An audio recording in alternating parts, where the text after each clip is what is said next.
Ukraine Russia दावहाजों लोब्बा थानाय जोबोर मोनसे गिलु-बालु आपडेट फ्रेंड्स नोंथांमोना लानानै फैदों आरो बे गिलु-बालु आपडेटखौ नोंथांमोना खोनानानै थारैनो गोमोहाबनो हागौ।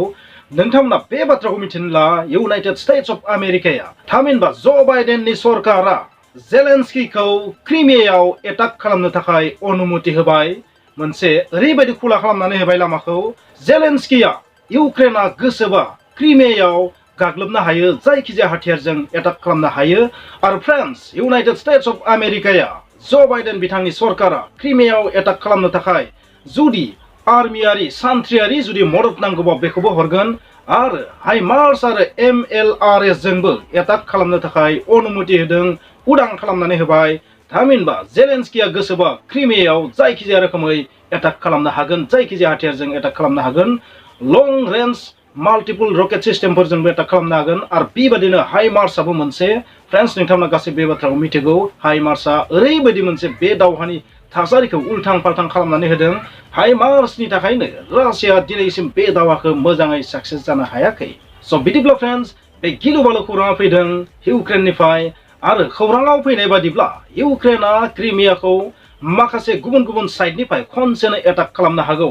क्रुज मिसाइलजोंनो जा, मिसाइलजोंनो जा, हाइमार्सजोंनो जा, गुबुन MLRS जोंनो जा, माल्टिपल लन्च रकेट सिस्टेमजोंनो जा, जायखिजाया रोखोमै गिलु-बालुयै एटाक खालामनो हागौ बेबायदि खौरां ओंखारनानै फैदों। आरो फ्रेंड्स मोनसे बाथ्रा गोसो लाखि, क्रिमियाखौ रासिया साननानै लायो गावनि हा।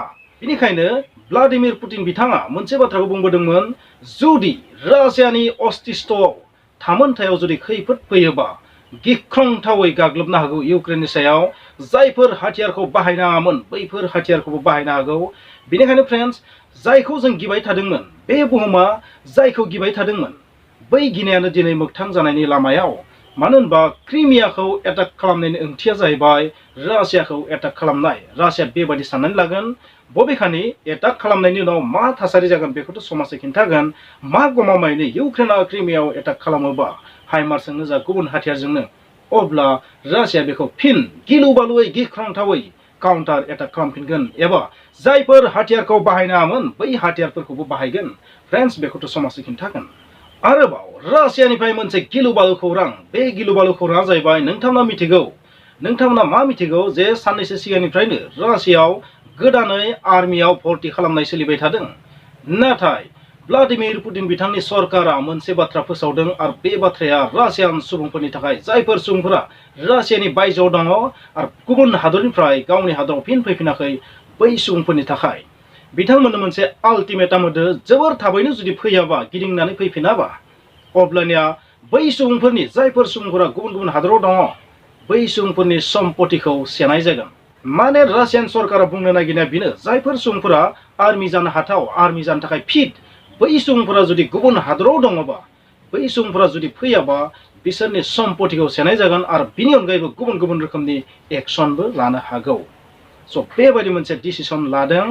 आरो बे डिसिसना जायफोर रासियान सुबुंफोरा बिना कारनाव गुबुन हादराव थादों, बै सुबुंफोरनि थाखाय मोनसे खैफोद गोनां थासारि होननानै आं बुंगोन। बेनिखायनो जायफोर सुबुंफोरा आर्मियाव थिसनजानो गिनानै गुबुन हादराव थादों, बै सुबुंफोरनि थाखाय जोबोर गाज्रि दिन होननानै आं बुंगोन।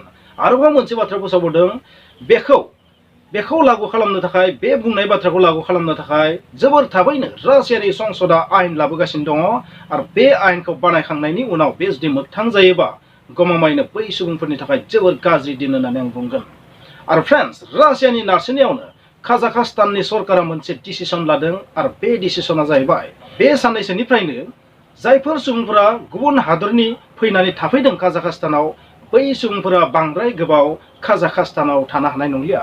फ्रेंड्स मोनसे बाथ्रा नोंथांमोना मिथिनानै ला, काजाखस्तानाव रासियानि सुबुंफोरा जेबो भिजा गैयालासेनो फैनो हायो। जाबायदि भुटान, नेपालाव इन्डियानि सुबुंफोरा थांलाय फैलाय खालामनो हायो एबा भुटाननि मानसिफोरा जोंनि इन्डियायाव थांलाय फैलाय खालामनो हायो, थिग बेबायदिनो काजाखस्तान आरो रासियानि गेजेरावबो जेबो भिजानि गोनांथि गैया। नाथाय बे भिजानि गोनांथि गैयालासिनो फैनो हानायाथ' जुदा बाथ्रा।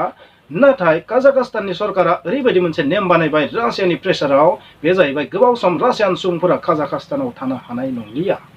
स' फ्रेंड्स बे मा बुजायो नोंथांमोना साननानै ला, जिहेतु रासियाबो बेबायदि डिसिसन लादों ओरैहाय इउएसएआबो इउनाइटेड स्टेट्स अफ आमेरिकायाबो ज' बाइडेन बिथांनि सरकाराबो क्रिमियायाव एटाक खालामनो अनुमति होदों जेलेन्स्किखौ बे मा फोरमाय फ्रेन्ड्स आरो जोबोर गिलु-बालु बाथ्रा नङाना बेफोरो आरो बेफोरबायदि गिलु-बालु बाथ्राया सानसे उनाव सानसे फैगासिनो थादों फ्रेन्ड्स स' फिउचार मा जागोन बेखौथ' जों बुंनो हाया स' फ्रेन्ड्स बेबायदिनो गोमोथाव जुदि आपडेट थायोबा बेखौ नोंथांमोना होगासिनो थागोन दावहानि आपडेटखौथ' बुंनानै फोजोबनो हाया मानो होनबा मोनफ्रोम सेकेन्डआवनो बेसेबां गुलि खारो बेनि हिसाबखौ रावबो होनो हाया मोनफ्रोम सेकेन्डआव मोनफ्रोम मिनिटआव साबेसे मानसिनि जिउ जोबदों बेसेबां जोबस्रांदों न' बां बिल्डिं इनफ्रास्ट्राक्चार बेखौथ' बुंनानै फोजोबनो हाया बेनिखायनो फ्रेन्ड्स गासैबो बाथ्राखौ नोंथांमोननो खिन्थानो हाया नाथाय फ्रेन्ड्स नोंथांमोननो बेखौ आं खिन्थागोन अरायबो मा मोनसे गिलु-बालु आपडेट जागासिनो थादों बेखौथ' आं नोंथांनो खिन्थागोन फ्रेन्ड्स आंनि मोनसे इउटिउब चेनेल बे चेनेलनि मुङा जाहैबाय उइक बे चेनेलखौ नोंथांमोना थारैनो थांनानै साबस्क्राइब खालामनो दाबाव फ्रेन्ड्स